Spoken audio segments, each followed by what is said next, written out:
Hello everyone, you all are watching IAS simplified. और आज हमारा डे 9 का शेड्यूल, जो डेली शेड्यूल हमारा चल रहा है प्रीलिम्स प्लस मेंस में कंबाइंड यूपीएससी और किसी भी स्टेट पीसीएस अगर आपको देनी है, कोई सी भी स्टेट पीसीएस, तो ये शेड्यूल उसके लिए एकदम इनबिल्ट है। आपको इस पे बस इस शेड्यूल को आंख बंद करके फॉलो करना है। आपको कहीं ना कहीं इससे बहुत ज़्यादा बेनिफिट होने वाला है, ठीक है ना।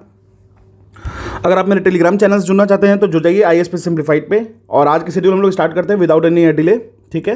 तो हिस्ट्री वाले सेगमेंट में हम लोगों ने रखा है मॉडर्न इंडियन हिस्ट्री का पार्ट, जो हमारा चल रहा है कंटिन्यू स्पेक्ट्रम सीरीज का।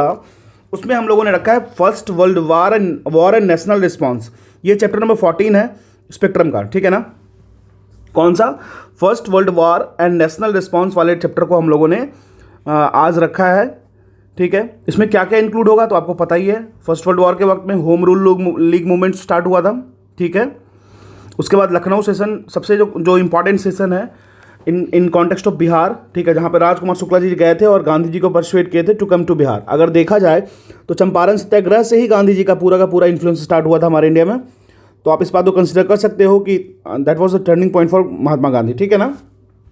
तो Lucknow session of India INC जो 1916 में हुआ था, उसको भी अभी देखना है, ठीक है ना। लखनऊ सेशन की एक दो चीज़ बहुत खासियत थी, इसमें दो पैक्ट हुए थे। एक पैक्ट था आपको एक्सट्रीमिस्ट और मॉडरेट्स के बीच के पैक्ट को, ठीक है ना।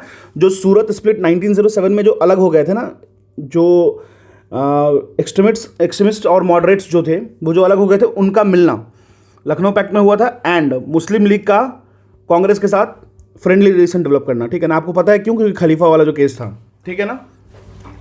तो ये करना है। अब मैं आपसे कुछ क्वेश्चंस पूछूंगा, ठीक है। आपको 5 क्वेश्चंस पूछूंगा अप्रॉक्स, और आपको उसके आंसर देने हैं, ठीक है ना, कमेंट बॉक्स में, ठीक है। जो चीज़ हम लोग ऑलरेडी पढ़ते जा रहे हैं उसको थोड़ा बहुत तो Q&A सेशन से देखना चाहिए, ठीक है ना।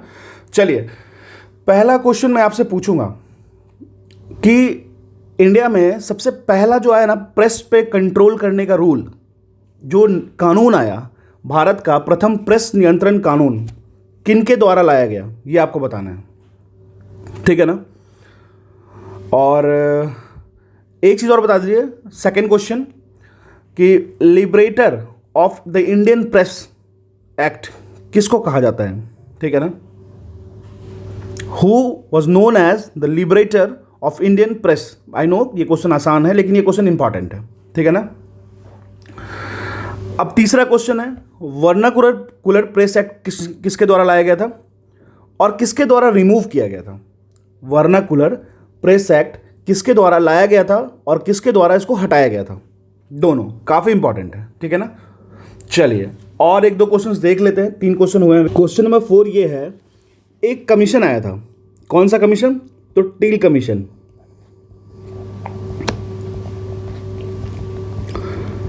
मैं इसकी डेट बता दे रहा हूं, ये आपको 1860 के आसपास आया था, ठीक है ना। तो आप ईयर के अकॉर्डिंग तो बता ही सकते हो कि ये कमीशन किस चीज से रिलेटेड था। रिलेटेड टू व्हाट, ठीक है, आपको ध्यान रखना है। चलिए, एक चीज मैं आपसे और पूछता हूं कि मोपला रिवोल्ट, ठीक है ना, किस रीजन में हुआ था, ठीक है। इसकी ईयर कौन सी थी? हालांकि ये क्वेश्चन काफ़ी आसान है, लेकिन फिर भी आप एक बार देख लीजिएगा, ठीक है, और मुझे कमेंट सेक्शन में डाल दीजिएगा। 5 क्वेश्चन हुए और कुछ क्वेश्चन आते हैं तो मैं आपसे पूछता हूँ, ठीक है। अब देखिए, आज थोड़ा हिस्ट्री का सेगमेंट ज़्यादा रखा हूँ, तो प्लीज़ घबराइएगा मत, क्योंकि करना ज़्यादा है, चीज़ों को थोड़ा सा आगे बढ़ाना पड़ेगा, ठीक है ना। तो आज जो सेकंड चैप्टर हम लोग करने वाले हैं हिस्ट्री का, वो है एडवेंट ऑफ यूरोपियंस। अगर आप तेज़ी से स्पेक्ट्रम रीड कर लोगे तो वेल एंड गुड, नहीं तो आप कुछ भी बना के रखे होगे ना शॉर्ट फॉर्म में, उसको भी कर सकते हो इसके लिए, पर्टिकुलरली इस चैप्टर के लिए, ठीक है। तो एडवेंट ऑफ यूरोपियंस जो चैप्टर है, थोड़ा ज़्यादा पेजेस होंगे, लेकिन एक बार बस रीड करना है, ठीक है ना। मैं इसकी ऑलरेडी घटना चक्र करा रखा हूँ, आप घटना चक्र को एक बार सुन लेना। घटना चक्र एडवेंट ऑफ यूरोपियंस को मैं डाल रखा हूँ, आप कंप्लीट सुन लेना वीडियो, आपको बहुत फायदा होने वाला है। सिर्फ क्वेश्चन आंसर सेशंस के थ्रू हम लोग गए हैं, ठीक है ना। बीच में जो मैंने रिवीजन भी कराया है, ठीक है, तो आप एक बार उसको देख लेना, एडवेंट ऑफ यूरोपियन, उसी से रैप अप कर लेना, ठीक है। हो सके तो जल्दी से एक रिवाइज कर लेना और फिर घटना चक्र की सीरीज सुन लेना, ठीक है। Portuguese, Dutch, French, English, Danish, इनकी ईस्ट इंडिया कंपनी की फॉर्मेशन, इनकी फैक्ट्रीज की सेटअप, सूरत में किसने बनाया सबसे पहले, किसने ट्राई किया, किसको कौन से पहले यूरोपियन थे जिनको सबसे पहले अलाउ किया गया, ठीक है। ये सारी चीज़ों की डिस्कशन ऑलरेडी मैंने घटना चक्र वाली सीरीज में कर रखी है, आप उसको जाके एक बार देख लेना, ठीक है। और आज मैंने इंट्रोड्यूस किया है इंटरनेशनल रिलेशन के एक सेगमेंट को। देखो जैसे मैं करा रहा हूँ आराम आराम से करो, एक एक पोर्शन करके धीरे धीरे आपको पता चलेगा। एक सेपरेट कॉपी बना लेना, ठीक है ना। आईआर के लिए एक पतली सी कॉपी, या फिर अगर आप A4 शीट में लिखते हो तो वेल एंड गुड। मैं पर्सनली एक कॉपी बना रखा हूँ आईआर की। मैं जो आपको दूंगा उसको मैं फिर से रिवाइज करूंगा, रिकॉल करूंगा। रात में आके अगर आपको उसकी नोट्स चाहिए तो मैं डाल दूंगा, ठीक है ना। तो आज हम लोग करने वाले हैं, बस थोड़ा सा ट्रस्ट रखिएगा। जो भी मैं करा रहा हूँ बस उसको करते चलिए कॉपी में। आपको 3 महीने बाद पता चलेगा यार मैंने बहुत सारे पोर्शंस ऐसे कवर कर लिए जो एग्जाम में डायरेक्ट पूछेंगे, ठीक है ना। तो देखिए आज का सेगमेंट में इंडिया, रशिया, यूक्रेन, इस पे हमको ब्रेनस्टॉर्म करना है। आपको कुछ नहीं करना है, 1-2 बुक्स की हेल्प ले सकते हो, यूट्यूब की हेल्प ले सकते हो। विजन आईएएस की PT 360 या मेंस 365 आ रखी होगी, उसकी आईआर सेगमेंट को आप देख सकते हो। ये काफ़ी हॉट टॉपिक है अभी के लिए, तो आईआर वाले सेगमेंट में इसको ऐड कर सकते हो, करंट अफेयर में ऐड कर सकते हो, पॉलिटी में ऐड कर सकते हो, इकोनॉमी में ऐड कर सकते हो, ठीक है ना। तो ये एवरग्रीन टॉपिक है। कैसे इंडिया एक्ट करेगा रशिया एंड यूक्रेन के बीच में सुलह कराने के लिए, ठीक है। क्योंकि रशिया, अभी रशियन प्रेसिडेंट ने कहा है, रशियन के डेलीगेट्स लोगों ने कहा है कि we are now ready to listen India, ठीक है ना। India is our strategic partner, India is our political economical partner, we are ready to listen what India is trying to convey us, ठीक है। तो इंडिया कैसे इस बीच में junction में काम कर रहा है, यहाँ पे कैसे काम कर रहा है, वो हमें पढ़ना है। इंडिया, रशिया, यूक्रेन, 2 से लेकर 2.5 पेज की एक सॉलिड नोट्स बनाइए, उसको अपने पास रखिए। अभी से लेकर 2 साल तक कंटिन्यू, कहीं भी आप मेंस लिख रहे हो, कहीं भी प्रीलिम्स दे रहे हो, जैसे प्रीलिम्स में तो आपको पता ही होगा इसके मैपिंग का केस। मैपिंग में कैसे कौन सी रिवर फ्लो करती है, काइव कहाँ पे है, फिर डॉनबास रीजन कौन सा है, फिर किस रीजन के लिए ज़्यादा क्वेरी हो रही है, कौन सी माउंटेन्स है रशिया और यूक्रेन के आसपास, यूक्रेनियन बॉर्डर कहाँ से कहाँ तक बनती है, आसपास की नेबरिंग कंट्रीज कौन सी है, कौन सी सी वहाँ पे है। आपको एक एक चीज़ को अच्छे से 2 या 2.5 पेज में उतार लेना है। और अगर आप नहीं कर पाओ तो मेरे को कमेंट सेक्शन में बताओ, मैं करके दूंगा आपको। There is no need to worry about this, ठीक है ना। जरूरत पड़ेगा तो मैं आपको पढ़ा भी दूंगा। जरूरत पड़ेगा, अगर आपको लगे कि आपसे नहीं हो पा रहा है, स्पून फीड कहीं तक सही नहीं होता, लेकिन अगर आपको लग रहा है कि मेरे से नहीं हो पा रहा है, मैं कंप्लीट नहीं कर पा रहा हूँ या कर पा रही हूँ, तो आप मेरे को कमेंट बॉक्स में बताना, मैं कंप्लीट बता दूंगा, ठीक है ना।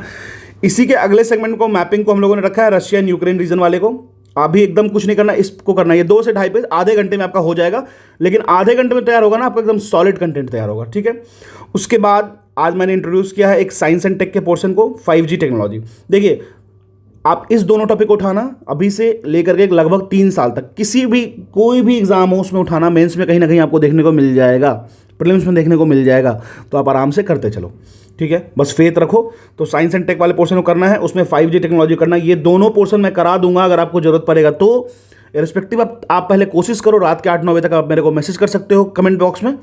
और अगर आप मेरे इस कंटेंट को फॉलो कर रहे हो तो प्लीज़ आप मेरे कमेंट बॉक्स में आके बता दो कि हाँ मैं फॉलो कर रहा हूँ या रही हूँ, ठीक है ना।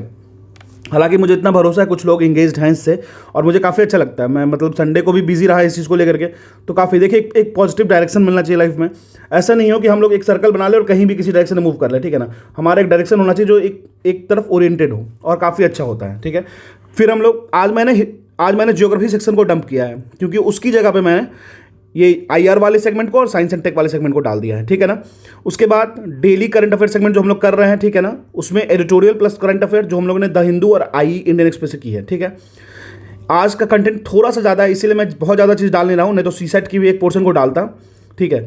लेकिन इतना पहले कर लो, अगर हो जाए तो कल एक सीसेट की पोर्शन डालेंगे और जियोग्राफी के पोर्शन को कंटिन्यू करेंगे।